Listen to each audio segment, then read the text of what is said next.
You are surrounded by people right now. Maybe not physically, but you have a phone full of contacts. Social media connections in the hundreds, maybe thousands.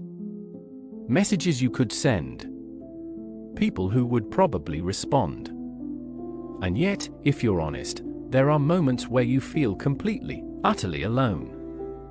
Not alone in an empty room.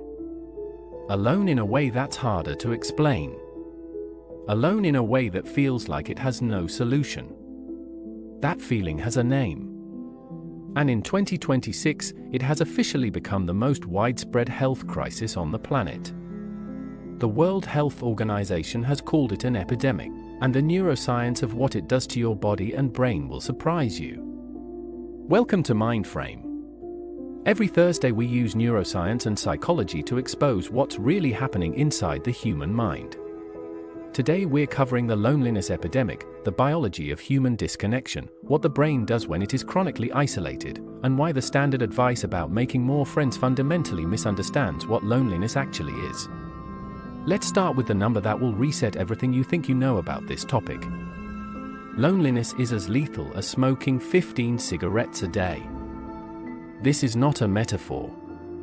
This is a finding from a meta-analysis of 148 studies, conducted by researcher Julianne Holt-Lunstad at Brigham Young University, covering more than 300,000 participants across multiple countries.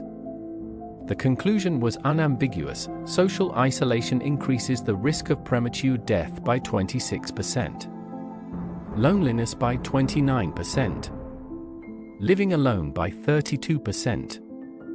These numbers exceed the mortality risk associated with obesity.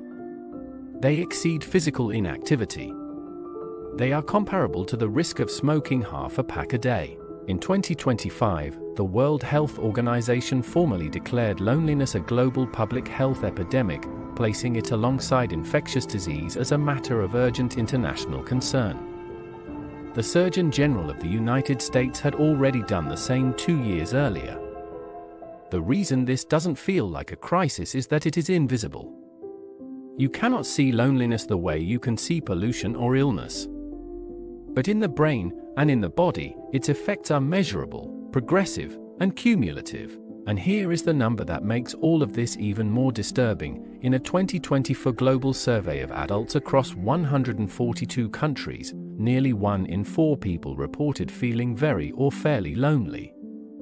Among adults aged 18 to 24, the generation with more digital connectivity than any in history, the rate was even higher. We are more connected to more people, more constantly, than any humans have ever been. And we are lonelier. To understand why, we need to understand what loneliness actually is, because almost everyone has it wrong. Loneliness is not the same as being alone. You can be alone and feel completely at peace. You can be surrounded by people and feel loneliness so acute it is physically painful. Neuroscientist John Cacioppo at the University of Chicago, who spent 30 years studying loneliness and is considered the world's leading authority on the subject, defined loneliness as the perception of social isolation. Not the objective fact of it. The subjective experience. This distinction is everything, because it means loneliness is not solved by adding more people. It is solved by the quality, not the quantity, of connection. And quality connection, the kind that actually registers to the brain as safety, requires something that digital communication almost never provides: felt presence. The neurological sense that another human being is truly with you, physically near, emotionally available, attending to you specifically. Research from Matthew Lieberman at UCLA, author of Social: Why Our Brains Are Wired to Connect, using fMRI imaging showed that the brain processes social pain in the same neural regions as physical pain. Social exclusion activates the anterior cingulate cortex and the anterior insula, the same regions that register a broken bone or a burn. Loneliness, neurologically, hurts. Not metaphorically. Literally. The same brain region. The same neural signal. The same intensity. Now let's talk about what happens inside the brain and body when loneliness becomes chronic. John Cacioppo's research identified what he called the loneliness loop, a self-reinforcing cycle that explains why chronic loneliness is so difficult to escape from the inside. When the brain perceives social isolation, it activates a threat response. The HPA axis releases cortisol, the stress hormone. The immune system shifts into what researchers call fight-or-flight gene expression, prioritizing defense against bacteria and viruses at the expense of antiviral responses. Chronic activation of this state is associated with increased inflammation, elevated cardiovascular risk, and suppressed immune function. The amygdala becomes hypervigilant. The brain, in a state of perceived social threat, begins scanning for social danger rather than social opportunity. It becomes more sensitive to rejection signals, more likely to interpret ambiguous interactions as hostile, and more likely to withdraw from social situations to avoid the pain of potential rejection. The result is a system that makes loneliness worse. The lonely brain is a brain calibrated for threat in social environments, which means it perceives more threat, withdraws more, and becomes lonelier. Cacioppo found that chronically lonely people showed elevated nighttime levels of cortisol, disrupted sleep architecture, and increased micro-awakenings throughout the night, because the brain, perceiving itself as socially unsafe, cannot fully relax its vigilance even during sleep. This connects directly to our sleep video. Loneliness disrupts sleep.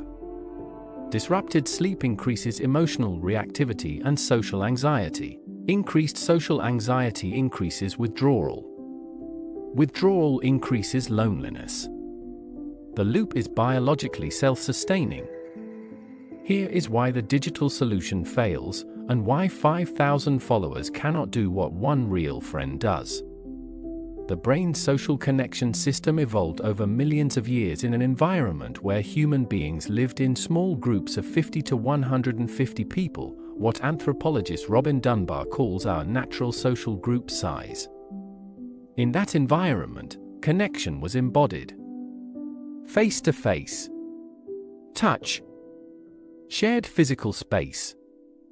The full sensory bandwidth of human presence. The neurological systems that register I am connected, I am safe, specifically, the release of oxytocin, the calming of the HPA axis, the deactivation of the threat detection system, are primarily activated by embodied, physical presence. Digital communication provides social information but not social safety. Seeing a friend's face on a screen is not neurologically equivalent to sitting across a table from them. Reading words on a phone activates the language system. Felt, embodied presence activates the nervous system. This is why loneliness has paradoxically intensified in the most digitally connected generation in history. The brain is receiving more social information than ever before, faces, words, reactions, content, and far less of what it actually needs to register safety, physical co-presence.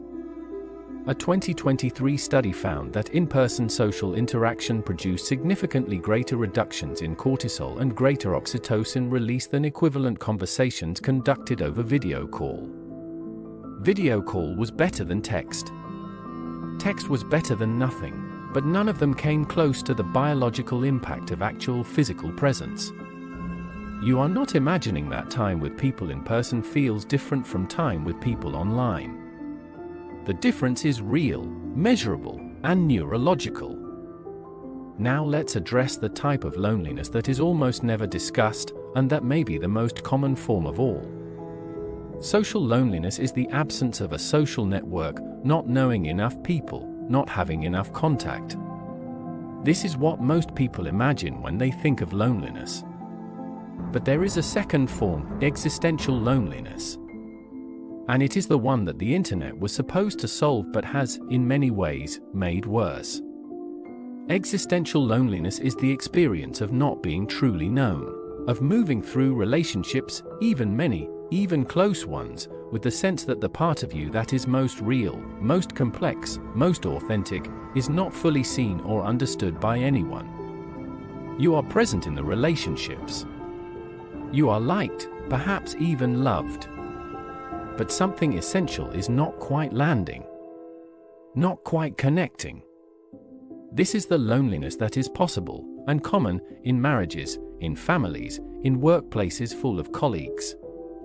It is the loneliness of performing a version of yourself while your actual self remains unexpressed. Research from the Harvard Study of Adult Development, the longest-running study of adult happiness in history, spanning over 80 years, found that the quality of relationships was the single most powerful predictor of well-being at every age. Not the number of relationships, not the frequency of contact, the quality. And quality, in this context, means being known fully, specifically, without performance. The depth of being seen by another person as you actually are.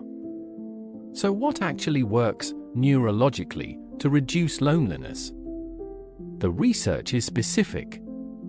First, the intervention that consistently shows the greatest effect is not making more friends. It is changing the way you interpret existing social interactions. Cassioppo's clinical work found that loneliness maintenance, what keeps people lonely, is significantly driven by hypervigilant social threat detection. The lonely brain misreads neutral or positive social interactions as potentially rejecting. The intervention that changes this is cognitive, learning to catch and challenge the automatic interpretation of social ambiguity as hostility. This is not easy. It requires practice. But it is far more tractable than to just go meet people, which assumes the problem is opportunity, when in many cases the problem is perception. Second, consistent, low-stakes contact with the same people over time. The brain builds social safety not through intense, infrequent connection but through repeated, predictable, low-intensity contact. The weekly coffee, the regular walk, the colleague you chat with every day. Repeated exposure to the same person, without agenda, builds the neurological sense of safety that is the antidote to loneliness. Third, vulnerability before readiness. The research on loneliness reduction consistently finds that the willingness to disclose something true before you feel safe enough to is what creates the safety. Not the other way around. You do not feel safe and then become vulnerable. Vulnerability creates the safety. This reverses the order that loneliness tells you to follow. I want to end with something the data says very clearly, that runs counter to almost everything in our culture. The Harvard Study of Adult Development, after 80 years and multiple generations of research, identified one variable above all others that predicted health, happiness, and longevity, not wealth, not fame, not achievement. Relationship quality. Specifically, feeling that you have people in your life who you could call in a crisis. Not many people. Not a network. Not a following. People. Specific, known, trustworthy people who would actually come. The researchers found that at age 50, the quality of a person's relationships was a better predictor of their physical health at 80 than their cholesterol levels. Let me say that again. How well you were connecting with people at 50 predicted your physical health at 80 better than your cholesterol. Your relationships are not a lifestyle choice. They are a biological necessity. As non-negotiable as sleep, as food, as oxygen. The brain does not function correctly without adequate human connection. The immune system does not regulate properly. The stress response does not reset. The nervous system does not reach baseline. You were built to need people. Not as a weakness. As a feature. The most adaptive thing about the human species, across all of evolutionary history, is not individual intelligence. It is the ability to cooperate, to coordinate, to be known by and know specific others. Loneliness is not your failure. It is your nervous system telling you that something essential is missing. And the signal is worth listening to. 1 in 4 people on Earth feel lonely right now. And the research tells us that the solution is not more contacts, more followers, more messages. It is depth. Presence. Being known by even one person, fully, specifically, without performance. That is not a small thing. In fact, it may be the most important thing. If this video named something you've been feeling but couldn't quite articulate, subscribe to MindFrame. Every Thursday we go this deep into the neuroscience that explains your life. And I want you to drop a comment. Do you ever feel lonely even when you're surrounded by people? Be honest. I think more people will relate than you expect. See you next Thursday.